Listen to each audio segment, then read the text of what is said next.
सी times के मंथन कार्यक्रम में दोस्तों आज फिर हम एक ऐसे मुद्दे पे बात करने जा रहे हैं जिसमें कि विकास, श्रेय की राजनीति और आम जनता की सुविधाएं। हमारे साथ हैं वरिष्ठ पत्रकार, सी टाइम्स के न्यूज एडिटर संजय गोस्वामी जी। हम स्वागत करते हैं। नमस्कार। संजय भाई, जिस तरीके से इस शहर में, जबलपुर शहर में विकास की इबारतें लिखे जाने की बात होती रही है, हो भी रही है, विकास की कोई एक मियाद तो होती होगी। अभी जैसे ही फ्लाईओवर को लेके बात उठी थी, कांग्रेस वाले उसका उद्घाटन करने पहुंच गए। क्या लगता है कि ये फ्लाईओवर अब तक पूरा क्यों नहीं हो पा रहा? इसके जो मुख्य कारण हैं, फ्लाईओवर देखा जाए तो फ्लाईओवर लगभग तैयार है। जो एक्सटेंशन वाला हिस्सा है दमोह नाका का, वो देर से शुरू हुआ, वहाँ अभी काम चल रहा है। वहाँ भी सही ढंग से प्लानिंग बनाकर काम नहीं हुआ। जैसे बीच में भी वहाँ दमोह नाका में आवागमन बंद कर दिया गया था। अगर वो एक साइड बंद करके सड़क का निर्माण और नाली का निर्माण भी करते रहते तो मुझे लगता है अभी तक कंप्लीट हो जाता। लेकिन नहीं, उन्होंने ऊपर का काम करते रहे। जो एक्सटेंशन हिस्से की जो कंपनी काम कर रही है, आपको बता दें कि पहले जो सैंक्शन हुआ था वो मदन महल से लेके दमोह नाका के पहले गोपाल बाग क्षेत्र वहाँ तक के लिए हुआ था। बाद में एक तकनीकी कारण सामने आया जिससे लगा कि ये पूरा प्रेशर दमोह नाका चौराहे पे पड़ेगा, वो वहाँ जाम की स्थिति, तो उसको एक्सटेंड किया गया। तो अब वो जो पुराना क्षेत्रीय बस स्टैंड था वो उसके सामने तक वो पहुँच गए। अच्छा रहा, वो निर्णय अच्छा था। लेकिन अब उसका साथ में ही काम ना होने से, देर से शुरू होने के कारण स्थितियाँ वहाँ पे बदल गईं। पिछले कई दिनों से अभी वहाँ पे टोटल रास्ता बंद कर दिया गया है। अभी जिस तरीके से देखा जा रहा है, दमोह नाके पे 15 दिन लगभग हो रहे हैं, आम जनता परेशान हो रही है। शहर का पूरा ट्रैफिक वहां पर जमा हो रहा है। लोगों को निकलने में, बच्चों को स्कूल जाने में बहुत सारी परेशानी।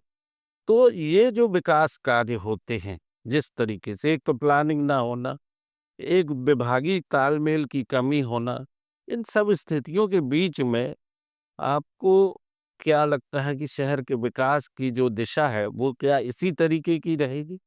नहीं, निश्चित रूप से शहर में बहुत बड़ा अहम रोल रहेगा इस फ्लाईओवर का, इस बात से इनकार नहीं किया जा सकता है। लेकिन अभी जो वर्तमान में सबसे ज़्यादा परेशान अगर व्यक्ति कहीं हो रहा तो वो दमोह नाका चौराहे पे हो रहा है। अगर परेशानी की बात करें तो रानीताल चौराहे पे भी व्यक्ति परेशान है, बलदेव चौराहे पे भी व्यक्ति परेशान है। क्योंकि वहाँ पर प्रॉपर कोई ऐसी व्यवस्था नहीं है। 4-5 रोडों का संगम जब रानीताल चौराहे पे होता है तो व्यक्ति वहाँ पर निर्णय नहीं ले पाता कि हमें किसको क्रॉस करते हुए कहाँ से कहाँ जाना है। दमोह नाका चौराहे में तो टोटल स्थिति खराब है। वहाँ की स्थिति वर्तमान में अगर हम आज की बात करें तो जो गली कूचे आसपास की कॉलोनियों के हैं वहाँ भी जाम की स्थिति बन रही है। प्रशासन ने जिन रास्तों को केवल टू व्हीलर के लिए अलाउ किया था वहाँ पर ऑटो और बड़ी गाड़ियाँ भी, कार वगैरह जो चल रही हैं, उसके कारण वहाँ पे जाम की स्थिति है। बहुत वहाँ पे अराजक स्थिति बनी हुई है। खैर, ये संभवतः इस महीने के एंड के 31 तारीख तक या 30 तारीख तक का लिए उन्होंने किया है। बात ये हो रही है कि जो हिस्सा तैयार हो चुका, जैसा कि आपने ज़िक्र किया था कि कांग्रेस वहाँ पर अ, उद्घाटन करने के लिए, लोकार्पण करने के लिए पहुँच गई थी। जो हिस्सा तैयार हो गया, मुझे याद आता कि 2015 में इसके लिए सबसे पहले ज्ञापन अ, तत्कालीन सांसद राकेश सिंह जी के निवास पे शहर के तमाम जनप्रतिनिधियों ने मिलकर, महापौर स्वाति गोडबोले भी उसमें शामिल थी, जो दूसरे विधायक हुए थे, उन लोगों ने सभी ने मिलकर नितिन गडकरी जी का जबलपुर आगमन हुआ था, उनको ज्ञापन दिया। ज्ञापन देने के बाद सबसे अच्छी अहम बात ये थी कि गडकरी जी, जैसा कि उनका स्वभाव है, उनकी एक पहचान है, किसी काम को अगर सैंक्शन करना तो टाइम नहीं लगाते। उन्होंने वहीं पर पत्रकारों से चर्चा करते इस बात की घोषणा कर दी थी कि 2000 करोड़ रुपया सैंक्शन किए जबलपुर के फ्लाईओवर के लिए प्लस ग्रेटर रिंग रोड के लिए हो गया। तकनीकी व्यवस्थाएं चलती रहीं, सब कुछ होता रहा। 2000 अंततः 2018 में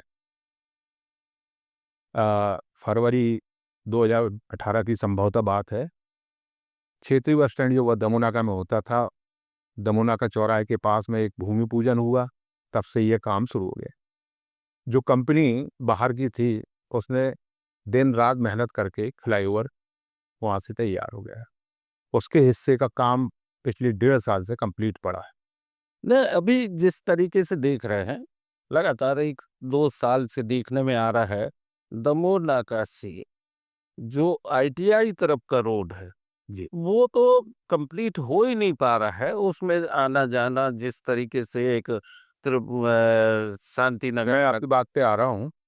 जिस मार्ग की आप बात कर रहे हैं, रोड की बात कर रहे हैं, बहुत दिन तक उसमें यही लड़ाई लड़ते रहे कि वो हिस्सा दे दिया गया एनएचएआई को। तो एनएचएआई को दमोह नाका से लेके कटंगी पाटन रोडों में भी उनको डेवलपमेंट है। पहले वो पाटन रोड होना है, 4 लेन बना रहे हैं वहाँ, तो उसका डेवलपमेंट यहाँ दमोह नाका शुरू होना। बाद में उनने माड़ूताल तक की आईटीआई तक का उनने हिस्सा छोड़ दिया, ये शहर वाला हिस्सा हम नहीं करेंगे। ठीक है, तो उसका मालिक कौन ये डिसाइड नहीं हो रहा था। तो वो जो रोड जर्जर होती जा रही थी उसमें कोई मेंटेनेंस नहीं। फ्लाईओवर का काम चल रहा है, उसके कारण से और दिक्कतें। खैर, वो सड़क का काम है, अभी इन दिनों चल रहा है, अच्छा है, जल्दी अच्छा बन जाएगा। तो बात मैं ये कर रहा था कि जो फ्लाईओवर का जो हिस्सा है, मुझे याद आता है कि 30 जनवरी उसके लिए रानीताल चौक से, मतलब गढ़ा साइड से जो लेग है इसकी, वहाँ से लेके चंचलाबाई का हिस्सा, इसको चालू करने की बात आई। तो 30 जनवरी 2024 की डेट इसको रखी गई, फिर फरवरी रखी गई, फिर लोकसभा चुनाव आ गए, फिर टलता गया, इस तरह से वो टलता गया। जबकि उसके पहले मदन महल का जो हिस्सा था, उसको चालू कर दिया गया क्योंकि विधानसभा चुनाव थे। हाँ, ये विधानसभा चुनाव के समय जिस हाँ। तरीके से 2023 में नवंबर में उसको आनन-फानन में चुनाव के कुछ दिन पहले उद्घाटन करके उसको चालू कर दिया गया। अब बाकी हिस्सा जो होना था, तो बोले चुनाव के कारण या दीगर कारणों से वो नहीं हो पाया। वहाँ पे जो हौच-पौच मचा है इसी कारण से, किया जा सकता था। रेलवे का हिस्से का काम भी बहुत दिनों से कंप्लीट हो चुका है। आप ये मानिए कि रानीताल चौराहे से लेके मदन महल तक कंप्लीट है, जिसको कभी भी चालू किया जा सकता था, लेकिन समस्या अब सिरे की आ गई है। वो बात है कि मुख्य बात पे आते हैं अपन। जनता के हितों को नजरअंदाज करके अगर हम सिर्फ श्रेय की राजनीति के सिरे की। अब यह डिसाइड नहीं हो पा रहा है कि ब्रिज का पैसा आया था सेंट्रल गवर्नमेंट से, बनाने वाली एजेंसी स्टेट गवर्नमेंट की है, पीडब्ल्यूडी। अब इसको प्रदेश के नेता इसका उद्घाटन करेंगे या सेंट्रल का नेता कोई उद्घाटन करेगा। मुझे जहाँ तक जानकारी मिली है कि आशीष दुबे जी जो सांसद हैं नवनिर्वाचित, पिछले वर्ष वो सांसद चुने गए, उन्होंने गडकरी जी से भी मुलाकात की और उनसे समय मांगा है कि इसका आप लोकार्पण कर दें।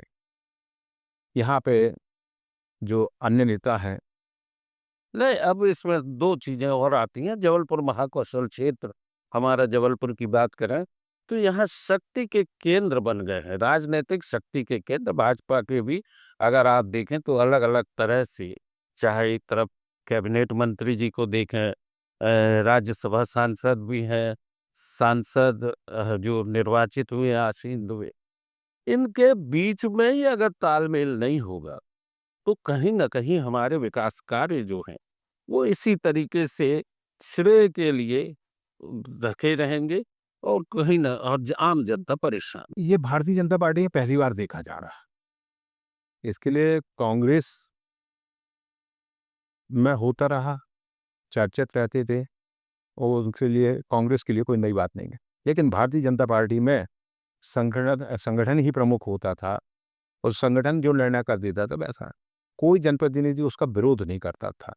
लेकिन अब वर्चस्व की लड़ाई, जिसको हम कह सकते हैं सामान्य भाषा में, वो दिखने लगी है भारतीय जनता पार्टी में। नेताओं के बीच में गुटबाजी पहले भी थी, अंदरूनी थी, सड़क पर नहीं दिखती ऊपर नहीं दिख सड़क पर नहीं दिखती थी। आप सड़क पर दिखने लगे। आपको भी ध्यान आपका ध्यान हो, आशीष जी जब सांसद बने हैं तो उन्होंने 500-700 भाजपा कार्यकर्ताओं के साथ एक दिन वहां का निरीक्षण किया। फ्लाईओवर का निरीक्षण पूर्व घोषित कार्यक्रम था। लोक निर्माण विभाग, जिला प्रशासन, नगर निगम को इस बात की जानकारी दी गई थी, लेकिन अधिकारी नहीं थे। आशीष दुबे जी सांसद और उनके समर्थक वो फ्लाईओवर पर थे। ये एक बड़ी चीज सामने आती है कि भारतीय जनता पार्टी एक बड़ी कैडर बेस पार्टी है, वहां पे संगठन महत्वपूर्ण है। लेकिन अगर वर्चस्व की राजनीति में व्यक्ति और नेता अपने आप को उभारने लगते हैं तो उसका नुकसान आम जनता को हो। नहीं, उभारना चाहिए, नेतृत्व की बात होती है, हम इस बात से सहमत हैं, उभारना चाहिए।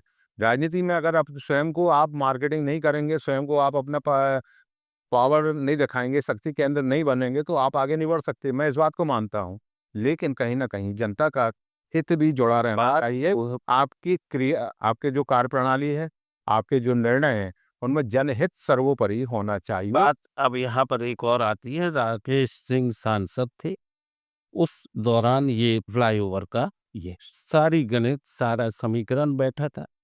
निश्चित है उनको भी एक इच्छा होती है कि भाई स्वाभाविक, जैसा कि कई बार देखने में आता है कि कुछ नेताओं का कार्यकाल पूरा हो जाता है, बाद में जो आता है वो उसका फायदा उठाता है और फिर उसके लिए कहीं ना कहीं नाम मिलता है कि उनके कार्यकाल में ये उद्घाटन हुए। अब ये बात आती है कि आज की स्थिति में केंद्र और राज्य के तमाम नेताओं के में अगर आपसी सामंजस्य नहीं होगा तो उसकी जो खामियाजा है उसका वो जनता भोगेगी। आपको याद होगा, आज नहीं, आज से 30 साल और 40 साल पहले इंदौर को आज मध्य प्रदेश का सबसे विकसित शहर मानते हैं, तो उसका एकमात्र कारण था कि वहाँ के सारे जनप्रतिनिधि, एक पार्टी के नहीं, सारी पार्टियों के जनप्रतिनिधि जब भी से इंदौर की बात होती थी तो एकजुट होते थे, सरकार से लड़ाई लड़ते थे। कांग्रेस की सरकार होती थी और महेश जोशी जी जैसे नेता खुलकर सड़क पर आते थे उस सरकार के खिलाफ। महेश जोशी जी मंत्री भी रहे हैं, विधायक रहे हैं और संगठन के पदों पर रहे। ऐसे प्रकाश चंद्र सेठी जी भी थे। वो सारे के सारे नेता एकजुट हो जाते थे। दलगत राजनीति से ऊपर उठ के और जब शहर विकास के लिए लोग खड़े होते हैं तो इंदौर जैसे शहर का एक मूल स्वरूप सामने आता है। जबलपुर में भी इसकी एक वानगी देखने मिली थी रेल जोन आंदोलन के समय में, और निश्चित है कि वो एक उपलब्धि हासिल भी हुई। बिल्कुल सही बात। बहरहाल दोस्तों, आज के मंथन कार्यक्रम में हमने फ्लाईओवर के मुद्दे पर बात की है, वर्चस्व, श्रेय और आम जनता, इस बीच में ये फ्लाईओवर है। निश्चित है कि बहुत जल्द इसकी तारीख भी घोषित हो जाएगी, लेकिन अभी जो परेशानी है, जो बारिश के समय में वहां पे लोग कष्ट भोग रहे हैं, उस कष्ट का कोई हल अभी फिलहाल कुछ नहीं है। सी टाइम्स के मंथन कार्यक्रम में आज की बात बस यहीं तक। धन्यवाद। नमस्कार।